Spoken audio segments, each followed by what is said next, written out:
Hello everyone! I'm being a little close here because air conditioning, but it's time for another State of the Dungeon address.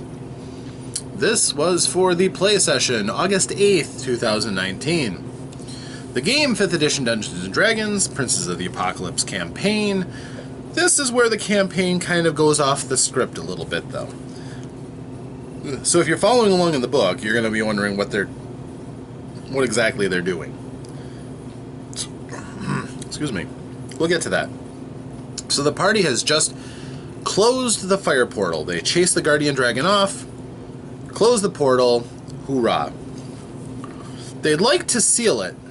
They'd like to have the Lich come in and close it off so that it can't be reopened again or used to another purpose, but in the circumstance they're in, they are just trying to get out. They go all the way back up to the initial lava lake that they came into, and they had no way to get up 60 feet up out of the place through the hole that leads upward. Well, I shouldn't say they didn't have any way to do it. The first thing that Brock, the wizard, did, cast fly on himself and went up. When he goes up through the hole, he gets blasted by a pair of very powerful fire blasts, and he gets knocked pretty much back down into the hole, dodges back, loses his concentration of his spell. So he lost the spell, he went up through the hole, blasted. They caught him before he splattered on the ground. So this was interesting. So Terran volunteers to go next. Terran, of course, the warrior warlock. And he flies up, and a very different thing happens. I pull him off to the side, but what happens is he goes up and he sees up the staircase, and Gnome steps around a corner and smiles at him, and all of a sudden he's bathed in multicolored lights. I have him make a saving throw. He fails. I have him make another saving throw.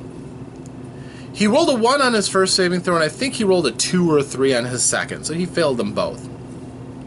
I cackled a little bit to myself because this is how this goes in this group. So I explained to him that his character sees this gnome, smile at him, light, all of a sudden he's blinded, and the next thing he knows, he's in incredible pain as incredible radiance is pouring in on him. He is a shade. Yeah, he's back at Mount Celestia. Hilarious.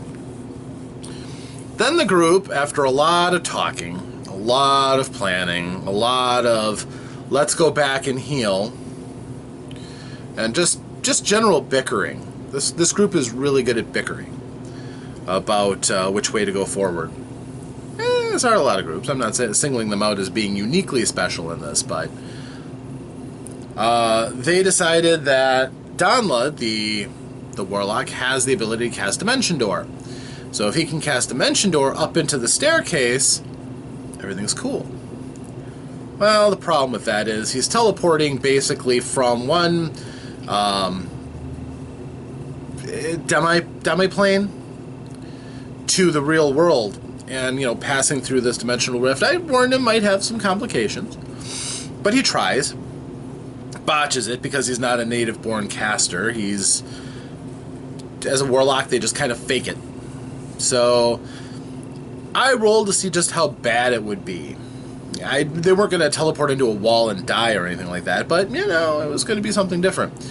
So I rolled, and it was going to be someplace safe, but similar to where he was going. And I'm like, oh, he's going up to a spiral staircase.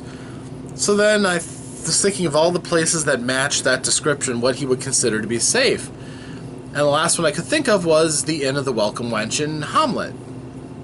So, poof, they all reappeared in the staircase going up to the inn rooms at the Inn of the Welcome Wench in Hamlet.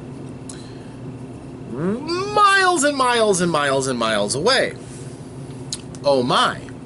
Well, that made it easier to get out. Sort of. The problem was Brock realized quite quickly that as much as those burns stung, his clothes were not damaged at all.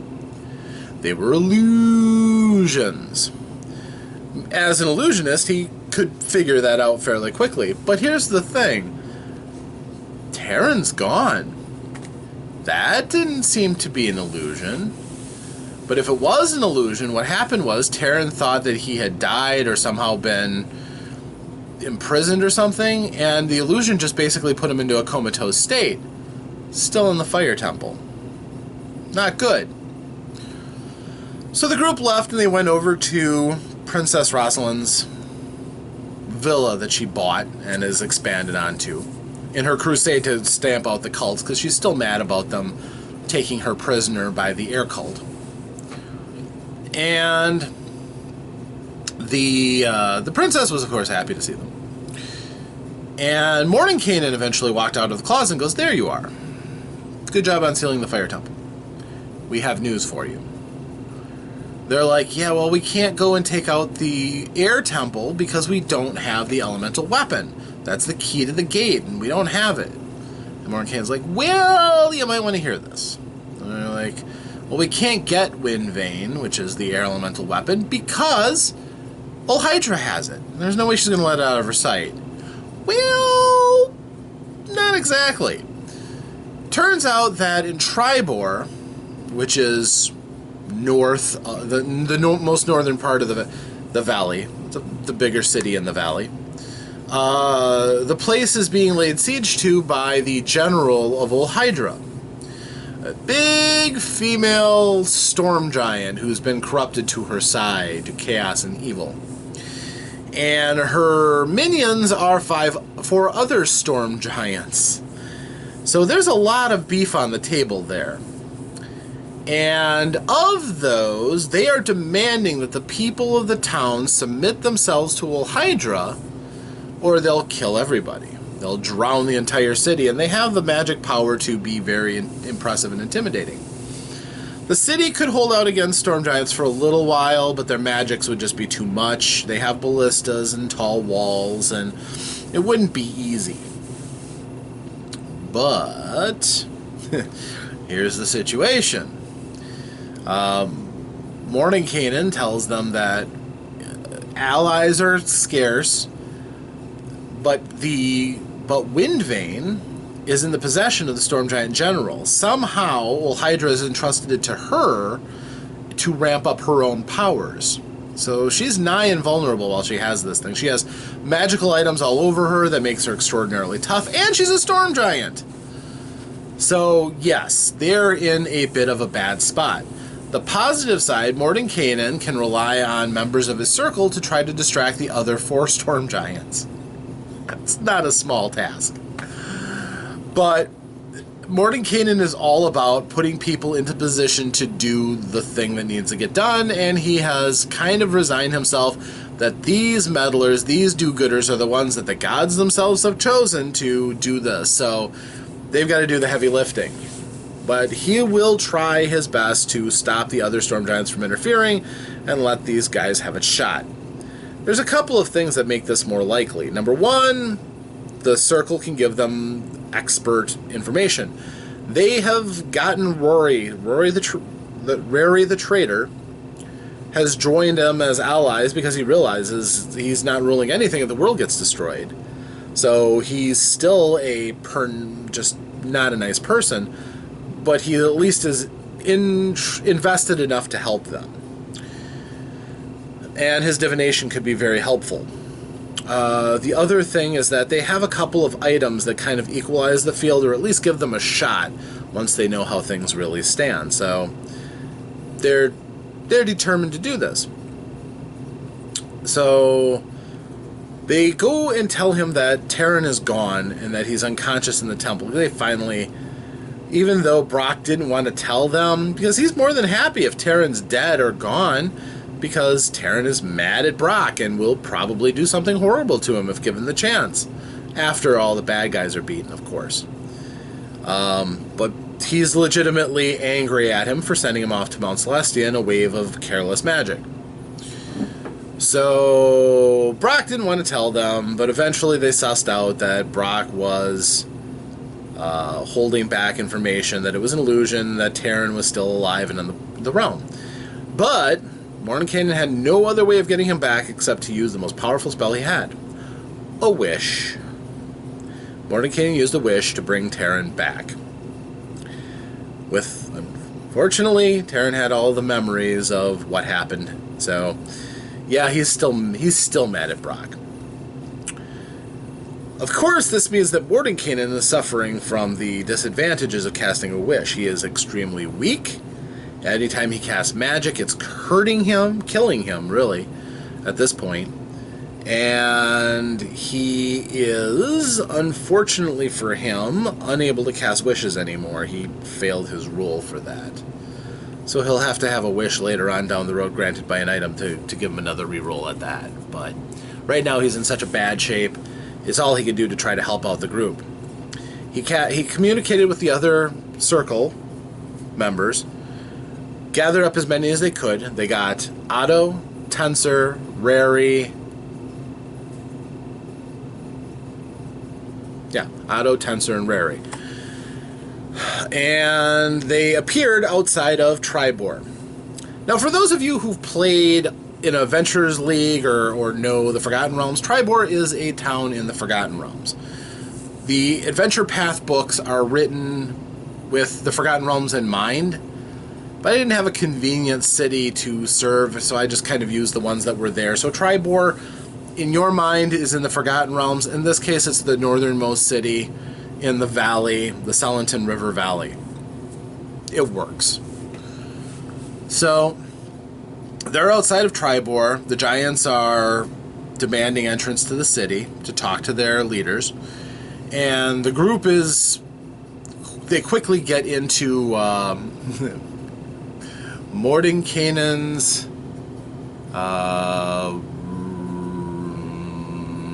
R something ranchero. It's basically like his mansion, except everything is all Spanish flavored and there's tacos all the time. Margaritas. Yeah. When you're Mordenkainen, you can do stuff like that. So, and he didn't cast the spell. He gave the scroll to Brock to cast. So Brock got to cast a powerful spell, 7th level. So they go in and they limber up a bit in their extra-dimensional ranchero. The other members of the circle arrive and they hammer out a plan. Basically, it's to draw the giants out in front of the city.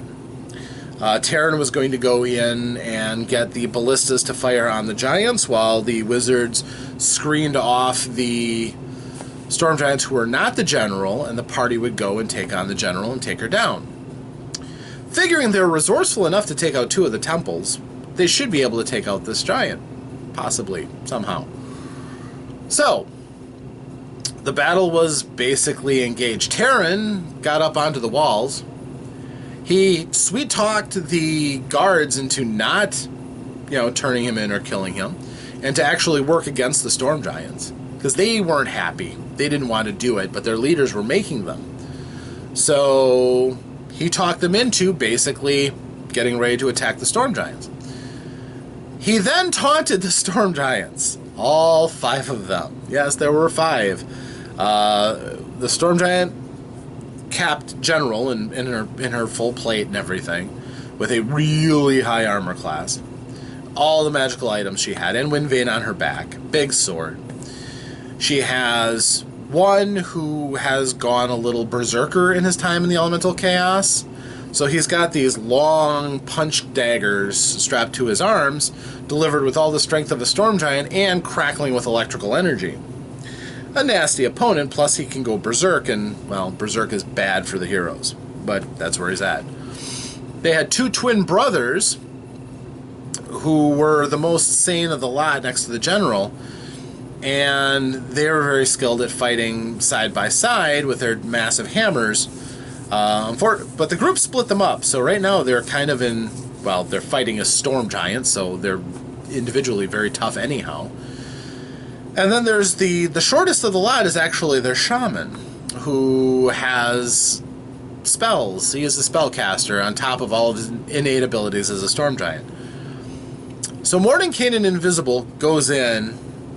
As these giants come out, he starts engaging the shaman to keep him from getting out and using those spells against everybody. He doesn't quite succeed because the giant summons a massive rainfall, a deluge. Not that it wasn't raining before, but he increases it so that the entire field in front of the castle is now difficult terrain for everybody, except for the storm giants. They're not bothered by it. So now the group is moving at half speed. Sucks for them. The group kind of starts trying to flank off to the right side, but the giants kind of move over that way. The Berserker goes over, and he starts going after Auric, who's kind of left on the front end. He's the closest to him, so he just goes straight at him and tries to turn him into fertilizer. But Auric's not so easy to kill, and he gets away without taking a great deal of damage. Oriana flanks out farther because of her great movement, and also because of her elemental skills and goods that she has. The sodden ground and difficult terrain doesn't bother her, so she's still moving at full speed.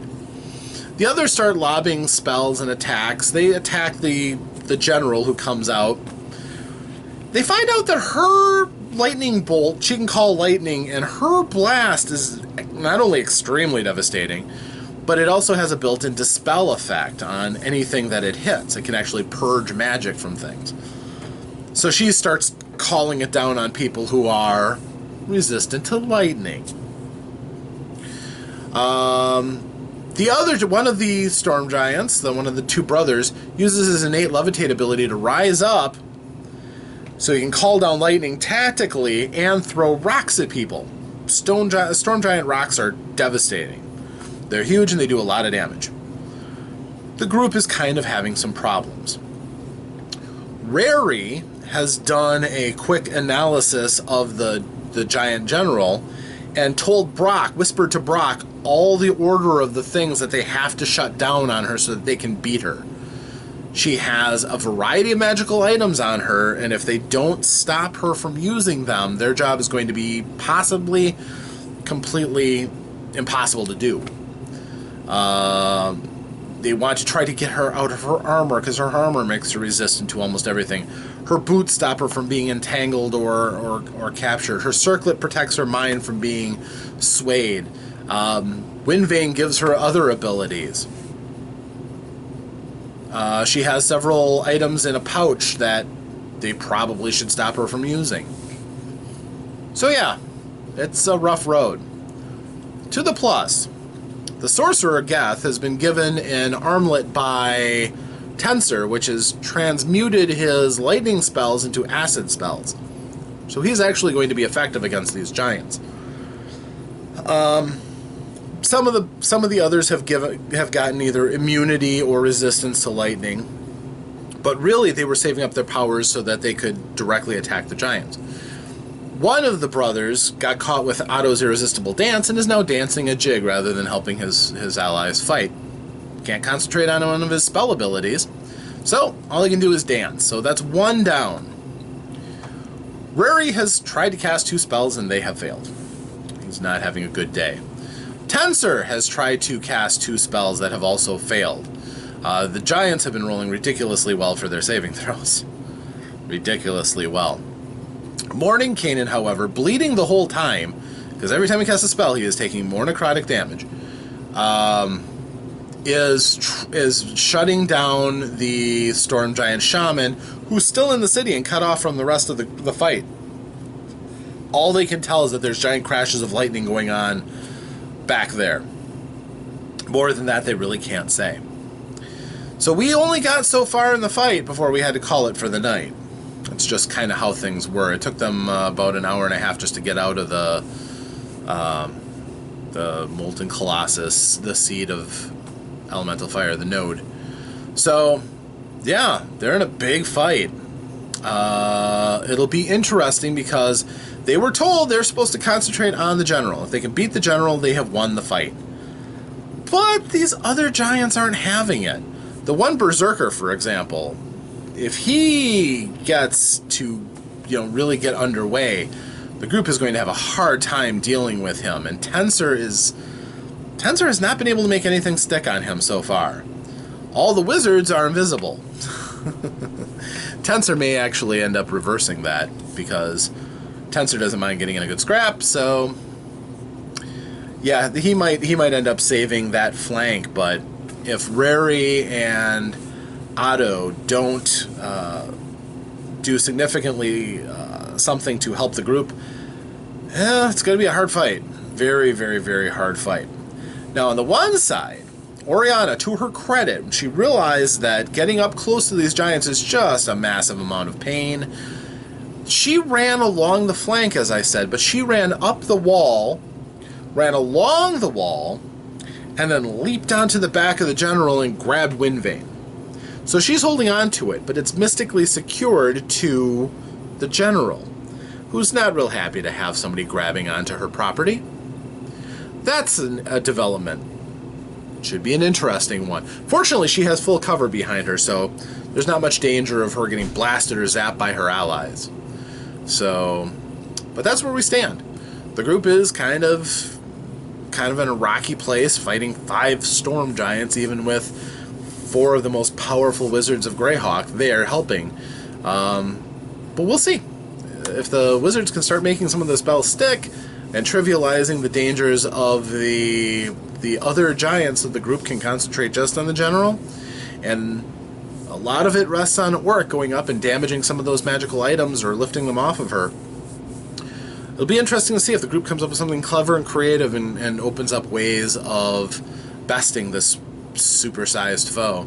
So, excited to see how this all ends. So, yes, we're getting to the twilight of the campaign. Things are heating up. Will they succeed? Will they not? Will this be a big game over? We'll let the dice fall where they may next time here in the Dungeon of Love. Thank you, and farewell.